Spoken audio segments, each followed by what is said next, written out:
ladies and gentlemen, the Pleb is back. In this report, Pierre Poilievre just absolutely torched another woke reporter, as yet again, another reporter tries herself with Pierre Poilievre and ends up looking foolish. Also tonight, after Jagmeet Singh shocked the world and announced he will vote no confidence on January 27th, Pierre Poilievre has called an emergency press conference and is asking the Governor General to bring back Parliament so we could vote no confidence now.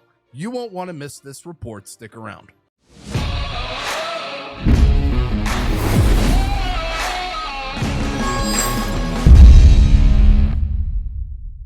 Before we start this report, all I'm asking is to smash the subscribe button if you are not subscribed to this channel already. All right, let's have some fun.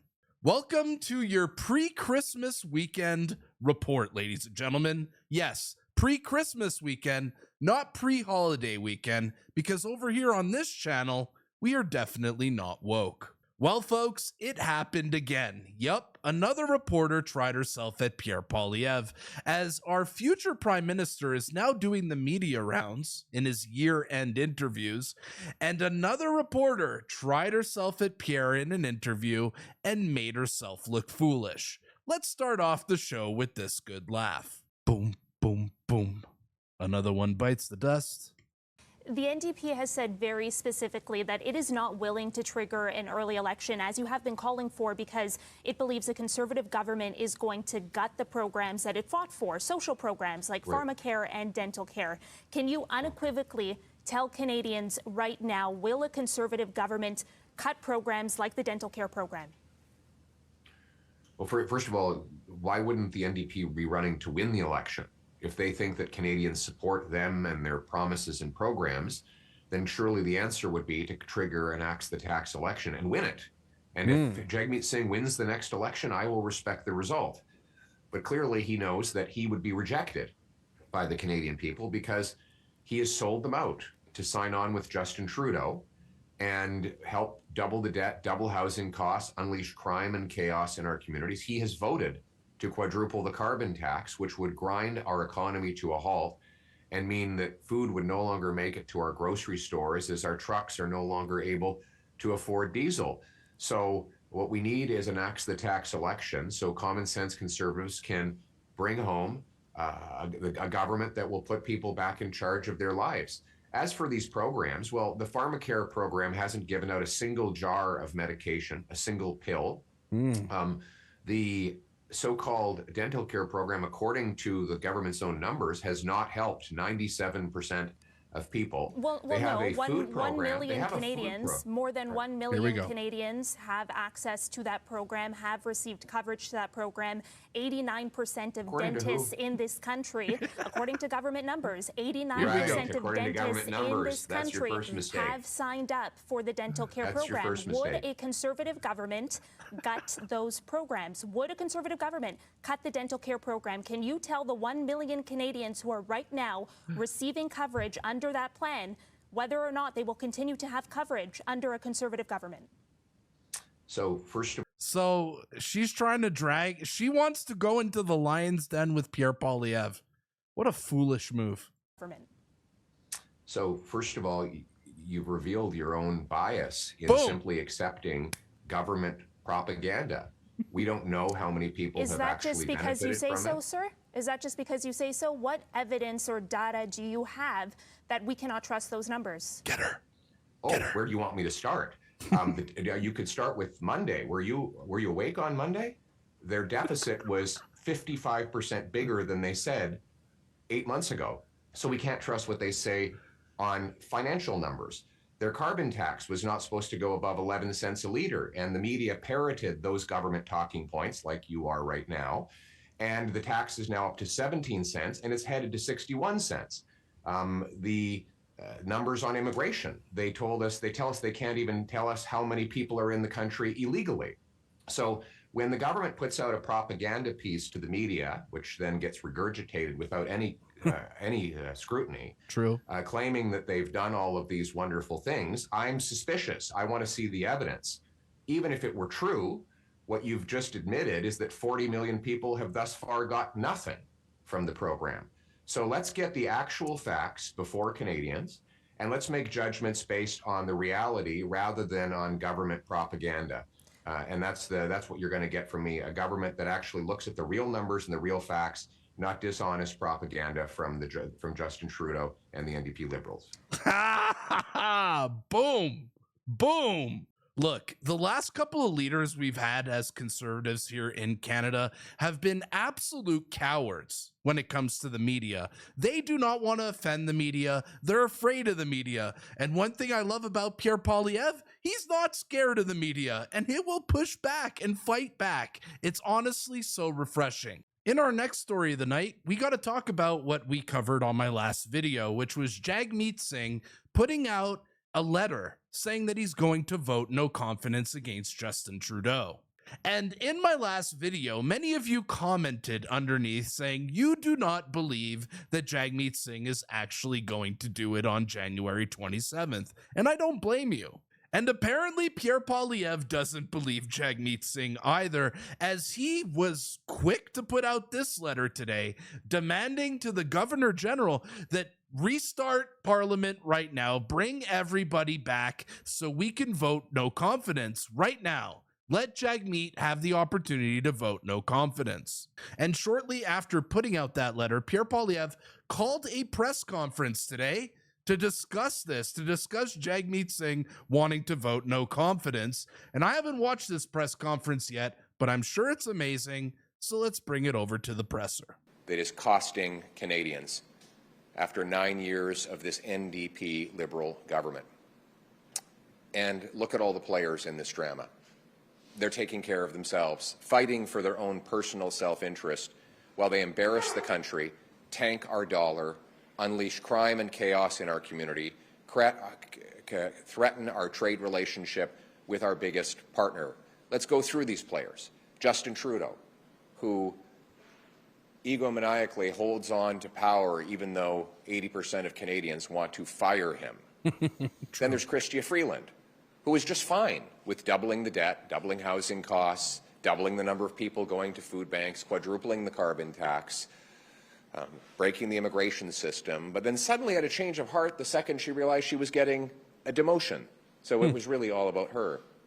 A demotion that would see her replaced with carbon tax Carney, who had committed to the Prime Minister that he would take the job of Finance Minister after he, as the economic advisor after all, helped write this fall economic update with a $62 billion deficit included in it.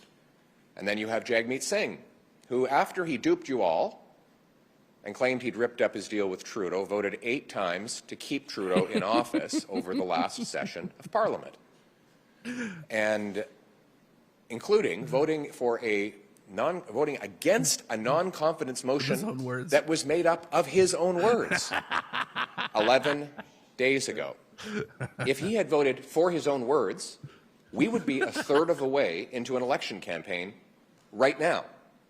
But he suddenly had an epiphany and says that he can no longer support the costly chaos that he has enabled as part of the NDP Liberal coalition. This is quite the drama with all these personalities that you're all breathlessly covering, but I'm interested in the dramas of other people, real people, the people who have seen their housing costs doubled, rising faster than any other G7 country, the 2 million people lined up at food banks, which is also double, the 50% increase, people who are part of the 50% more crime victims, or the 116% more gun crime victims since Trudeau took office, or the millions that are unemployed as our economy collapses, or the seniors who will struggle to put food on the table after our dollar tanked in the middle of all this chaotic clown show on Monday, now below. Chaotic clown show. I love when he says it. We've been calling the Liberals a clown show for 2 years on this channel. I love hearing that word associated with Jagmeet and Trudeau, because they are a clown show. 70 cents a litre for the first time in almost 2 decades. I worry about the workers whose wages are stagnant while American workers boom because our investment per worker has collapsed by 23%. I worry about the single moms who are struggling to pay for the massive increase in food prices that have gone up 37% faster in Canada than in the United States, something that coincided with the NDP Liberal carbon tax on farmers and truckers. I worry about the 28% of Canadians who said they're considering moving to another country because life has become so hellish after 9 years of this NDP Liberal government. I worry about the children who will inherit the $1.2 trillion debt. More debt was added in the last 9 years of this NDP Liberal government than in all prior governments combined. I worry about the families who've lost who are among those who've lost people to drug overdoses. Now 47,000 Canadians have died, more than died in the Second World War after the NDP Liberals liberalized hard drugs and allowed our border to fly open. I worry about the people who've lost hope in this country. They are the ones we should be focused on. Instead, we're focusing on the chaotic clown show that is costing Canadians today. This cannot go on. Chaotic clown show. With a U.S. president coming in threatening tariffs early next year, we cannot have a chaotic clown show running our government into the ground. He's right. What is clear is that Justin Trudeau does not have the confidence of Parliament. We're the Canadian Since people. the last confidence votes happened, there have been 3 major developments. One, the leader of the Bloc says he's changed his mind. He no longer has confidence in the Prime Minister. 2, just today, Jagmeet Singh claimed that he no longer has confidence in the Prime Minister, albeit he intends to wait until he gets his pension, until he votes accordingly. Yep. But still, he says he's lost confidence. And then there are 18 Liberal MPs. It's, you know, we locked up the bag for that $2.3 million pension, and all of a sudden, Jagmeet has no confidence. These, they're crooks. These people are crooks. Including the former Deputy Prime Minister. And then there are 18 Liberal MPs, including the former Deputy Prime Minister, who've all lost confidence in the Prime Minister. Add them all up, and you have 70% of parliamentarians who do not have confidence in the Prime Minister. And in the middle of a trade, border, crime, and cost of living emergency. This cannot go on. And that is why, in just a few moments, I will be writing the Governor-General, asking her to urgently reconvene Parliament and require a non-confidence vote so the Prime Minister can judge whether he stays in power, continuing to ruin our country, or whether we get an axe-the-tax election to allow Canadians to take back control of their lives and their country. With a Prime Minister who can take back control of our borders, our immigration, our spending, our cost of living, who will get rid of the GST on new homes and axe the carbon tax to bring down the cost of living, to show a strong, smart presentation to the incoming president with a new Prime Minister that has the brains and backbone to put Canada first. Let's go. Canada first. Comment vous allez faire pour convaincre Mr. Poilievre? Il n'y a rien qui l'oblige à vous écouter. Comment vous allez faire? I'm going to skip the French questions for you. Mr. Poilievre, Brian Mulroney met with Ronald Reagan several months before becoming Prime Minister in 1984, and you have a direct line to the Vice President-elect through a member of your caucus. Why not reach out to the Trump administration before the next election to tell them to stop the devastating 25% tariff? Good question. Well, I've already told them that they should stop tariffs from coming ahead on Canada. But I'm not the Prime Minister, and that's precisely why we need an axe-the-tax election. Because right now, it looks like a chaotic clown show that's costing Canadians. Right now, the incoming president, who's at his strongest moment, sees nothing but weakness from the NDP Liberal government. He has no idea who's in charge over here. He sees premiers saying one thing, other premiers saying other things, the Prime Minister hiding under his desk. We're still astonished that it's now been weeks since the U.S. President said he would maybe jokingly that Canada would be the 51st state. It's incredible the Prime Minister of Canada has not responded to that, which is an illustration of the absolute, total, pathetic weakness of Justin Trudeau and his entire chaotic government. The only way for me to have the moral authority to get a deal with incoming President Trump is to have the strength that comes from winning election and having a 4-year mandate so that I face him with a position of strength. You said this week in a radio interview that prorogation in this scenario would be against the rules. Do you think that's the likely scenario? And if so, how would that compare to what Stephen Harper did in 2008 when he was facing a non-confidence vote and prorogued Parliament, which was quite controversial at the time? Well, the difference is that in the Harper era, he prorogued to stop an undemocratic coalition from taking over against the will of the people. In this case, a prorogation would be to preserve an undemocratic coalition that has lost the confidence of both the House and of Canadians. God, he's good at this. If Jagmeet Singh this time is telling the truth, which remains to be seen, then he will join with me and write the Governor General. So, in fact, I'm giving my letter not only to the Governor General, but I'm giving it to the leaders of the NDP and Bloc, and I'm encouraging them to write the Governor General as well, if they're serious about a non-confidence vote, to recall Parliament. I'll answer your questions. To recall Parliament and vote on whether we call a carbon tax election. Now, Mr. Singh, you know, he right now, you've all once again been duped and reported without any criticism of what he's done. He's talking about holding a non-confidence vote in March. So we're going to have months and months and months of this total chaos if Jagmeet Singh gets his way. And it conveniently will get him his pension. So the whole 41 million Canadians are being... So yeah, you remember from my last video, Parliament resumes on January 27th. He has 36 days of an election. It would fall on March 4th, and his pension he's qualified on February 25th. The timing is unreal. They just expose the crooks that they are. They don't even hide it. Held hostage by the pension of one man. Yeah. So I'm asking Mr. Singh to put patriotism ahead of pension, sign a letter to the Governor General,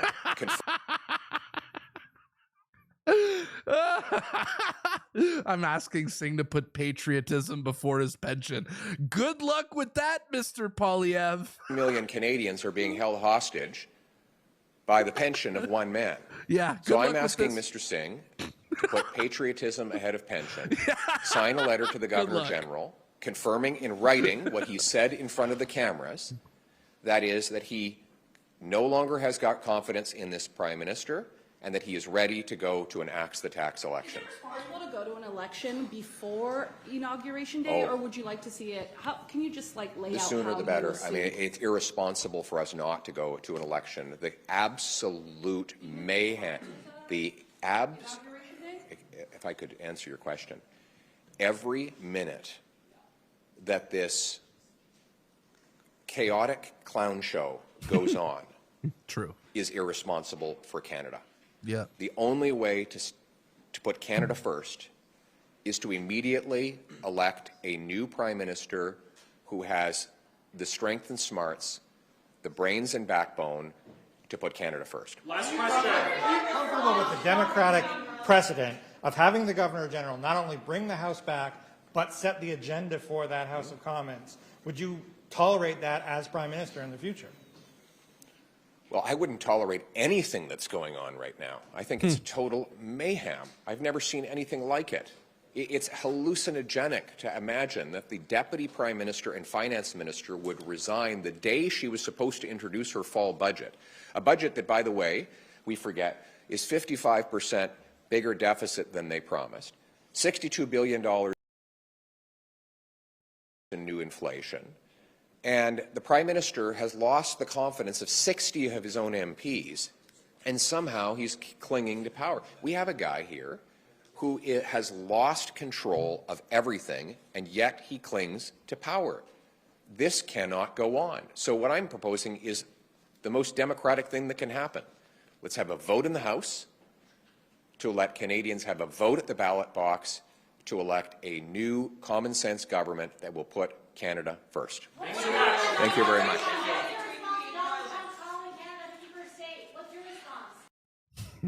So that was the end of the press conference on the official Pierre Poilievre feed, but there's actually more. Yeah, for those who missed it off the Pierre Poilievre feed, he actually came back and answered the question of the screaming reporters at the end here. And the answer is actually quite brilliant. Look at this. Very much. What's your response? I already responded to that, but I'm going to do it again. I find it incredible, by the way, that Justin Trudeau still hasn't responded to that. Where has he been? He's hiding under his desk. Just shows how weak he is. I've already said Canada will never be the 51st state. We are a proud people with a heroic past and a brilliant future. We are the best friend in the world to the United States, which is the greatest military and economic superpower the world has ever seen. The President has raised some concerns about the border and military. I will rebuild our border and our military to put those concerns to rest, but I will also defend our economy. We will bring home production to this country with massive tax relief and fast speeding up permits so that we are less reliant and more strengthened against these kinds of risks. And all of that will be good for Canadians, it will be good for Americans. What we really need, though, President Trump has made it clear he wants to put America first. Well, all the more to him, I'm going to put Canada first. Thank you. Let's go. Canada first. I love it. Watching Pierre Poilievre speak from a position of strength is, quite honestly, very refreshing. It's something we don't see from people like Justin Trudeau. We've had years and years of weakness here in Canada, and I don't know about you guys, but Pierre Poilievre has got me pumped up for the future of Canada. Anyways, folks, that's it for today's report, but I want you to tell me in the comments down below, what did you guys think of that exchange between Pierre Poilievre and the reporter who kept pushing back on breakfast television? Was that hilarious? Was it cringe on her part? What do you guys think of that exchange? I want to hear it in the comments. Also, this Pierre Poilievre press conference, how do you like Pierre's tone when he speaks about President Trump? Are you enjoying this? Is this refreshing? I want to hear it in the comments. All right, folks, enjoy your pre-Christmas weekend. That's right, pre-Christmas, not pre-holiday, pre-Christmas. If you want to support this channel, the best way to do it, like this video, share it, comment in the comments down below. Tell your friends about the Pleb. My name is the Pleb, and I'll see you at the next report. Peace.